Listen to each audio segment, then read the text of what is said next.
Hello, YouTube. Hey guys, it's Sean here, Stealing Second, coming to you today for a video response from Rick at Vintage Oddball Cards.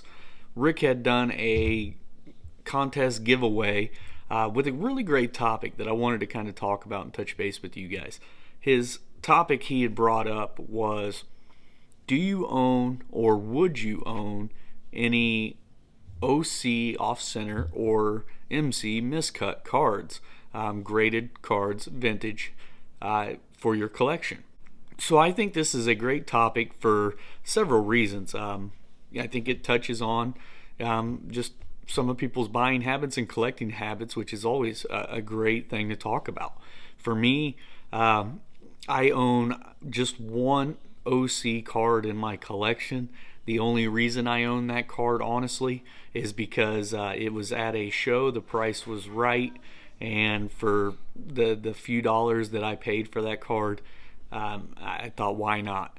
Now, on the other note, for buying a card that is OC or has the OC qualifier on a PSA slab, if you're not familiar with what that is, so when you send a card in to get graded through PSA, you can pick qualifiers or no qualifiers, and that means that those things, if you know a card is off center really bad or anything of that nature, you can pick qualifiers, and they can put that on the card, on the label at the top of the card, and it will help boost the grade. So then they will kind of ignore the fact that the card is off centered and grade the card higher, but they will put the OC on the card, so people know that the reason it got this high of a grade was because they understood it was off center and they weren't going to let that hurt the score of the card.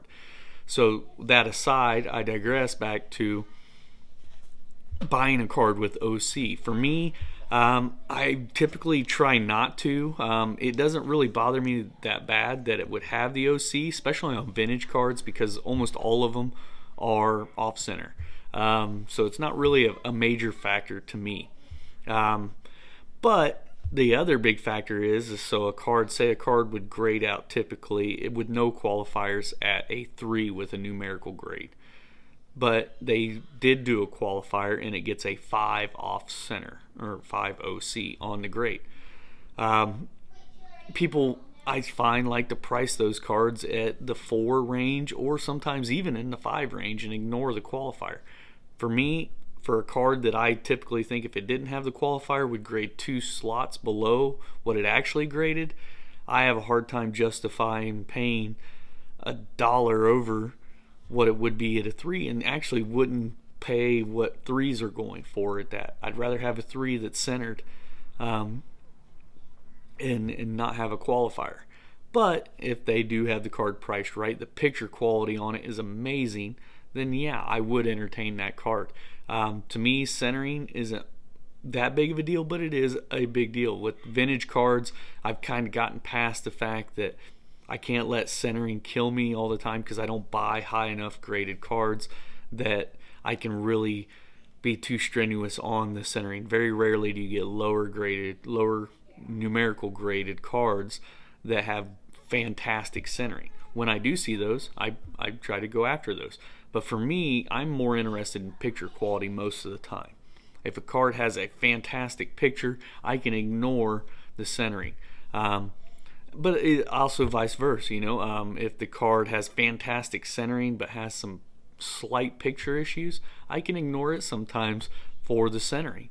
So I'm not completely one way or the other. Now, to the miscut aspect, I think this is a great thing to talk about, because in vintage cards, especially like a guy like me that likes to collect rookie cards, some of these rookies are, like Mike Baseball Collector once said, are comma cards. For me, I have a hard time buying a comma card.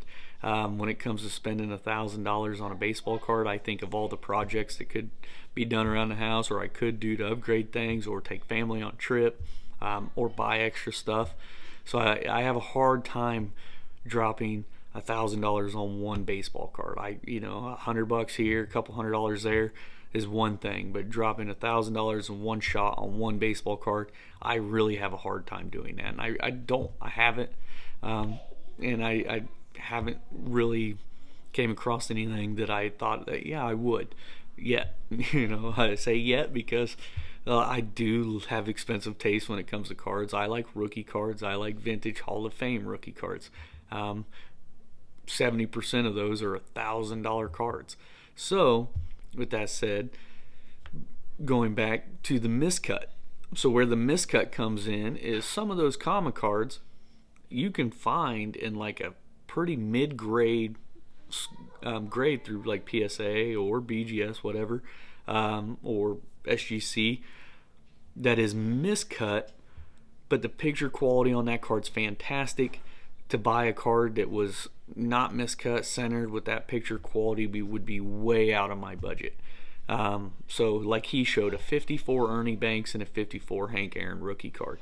Both of those cards are common cards, especially in high-end quality.